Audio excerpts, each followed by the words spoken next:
Today, what the research actually shows about caffeine and depression, and what it means for clinical practice. A patient with depression asks you whether their 4-cup daily coffee habit is making their depression worse.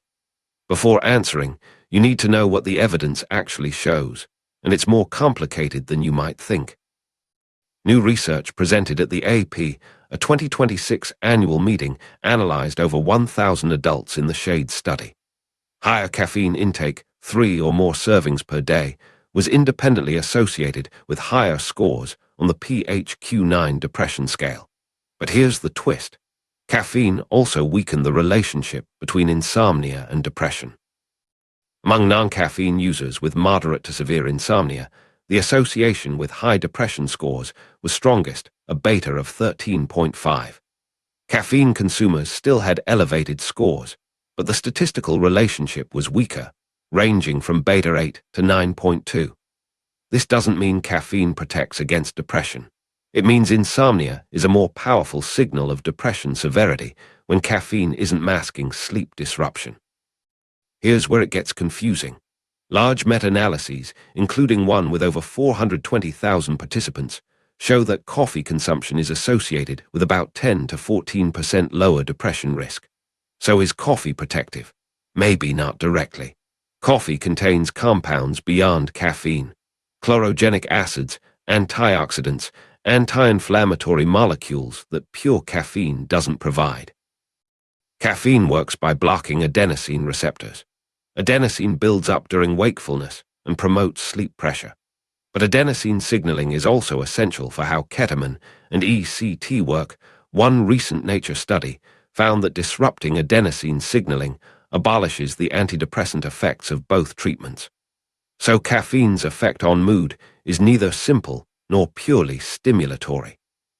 Caffeine has a half-life of roughly 5 to 6 hours.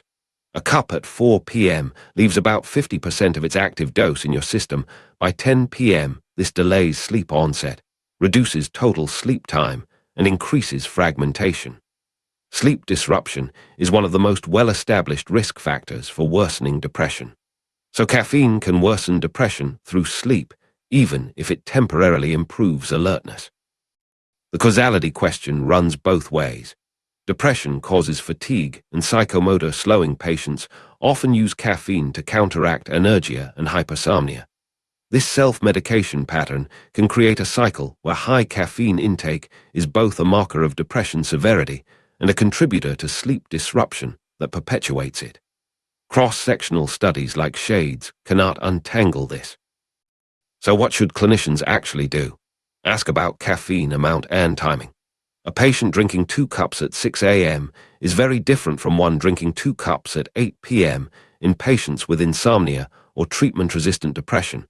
Consider caffeine reduction, especially afternoon and evening intake. Individualize. Patients with anxiety features or bipolar spectrum may be more sensitive to anxiogenic effects.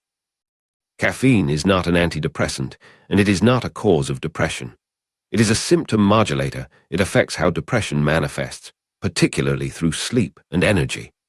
The SHADE study tells us that among people with depression, higher caffeine intake tracks with greater severity.